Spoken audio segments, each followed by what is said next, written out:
Thanks for tuning in again to Rev-Match. Today we have the 2015 Chevy Malibu, and it's a very car, so it's probably going to be a very short and boring test drive. So let's just do a quick walk around the vehicle. Okay, so follow me. Overall, looks very boring, nothing too exciting. This is the LT model. Even if you do get the SS model, which is like almost 40 grand, it doesn't look that much different from this model. So okay, let's just continue on. Nothing exciting, and then voila, we have something that I would expect from such quality vehicle such as this. Look at the gaps here. Okay, so on one hand, on the left side, you have the driver's light here, driver's passenger tail light, which is absolutely off the railing, off the frame, and it just sits in a very bad position since it pops out, and you can easily see the gap. Okay, as we walk around backwards here, we see that the right side tailgate where the passenger sits is absolutely smoothed out and even. So I really don't know what GM is doing by that, but honestly guys, you should pay more attention, because even though it's not a super expensive vehicle, I'd expect nothing but the best from a big manufacturer such as yourself. Okay, yeah, that's pretty much it. That's it. There is nothing else to show about this vehicle. Let's quickly go into the interior of the car. Okay, so in the interior of the 2015 Malibu, it's easy to understand that not a lot of money or thought was put into designing it.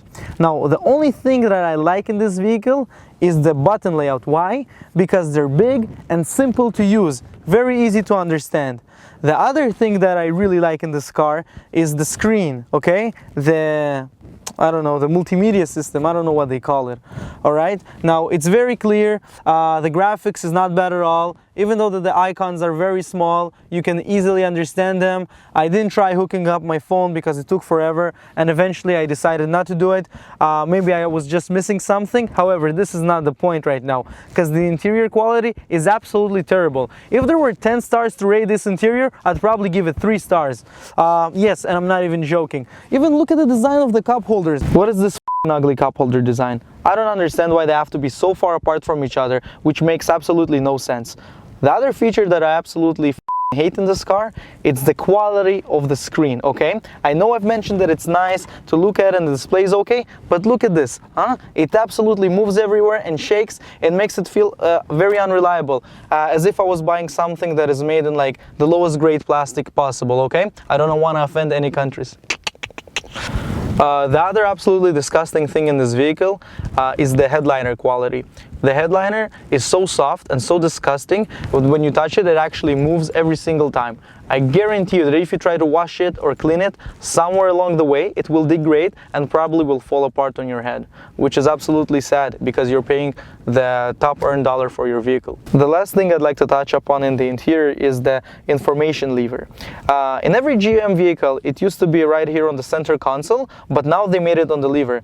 Not only that it's very annoying and frustrating, it took me 20 minutes to find it. Okay, now it's right here behind the steering wheel, the same lever that you would use to signal, and the reason I'm very upset is because it has a menu button. Once you press it, it shows you absolutely no information, and then there is an adjuster next to it that you have to move up and down to show you the information on this little display screen, which I have to point out is very decent quality. Alright, that's pretty much everything that there is to know about the interior of the 2015 Malibu. I really do hope that they improved for the next generation up. Okay, let's move on. When I drive the 2015 Malibu, all I care about is getting from point A to point B.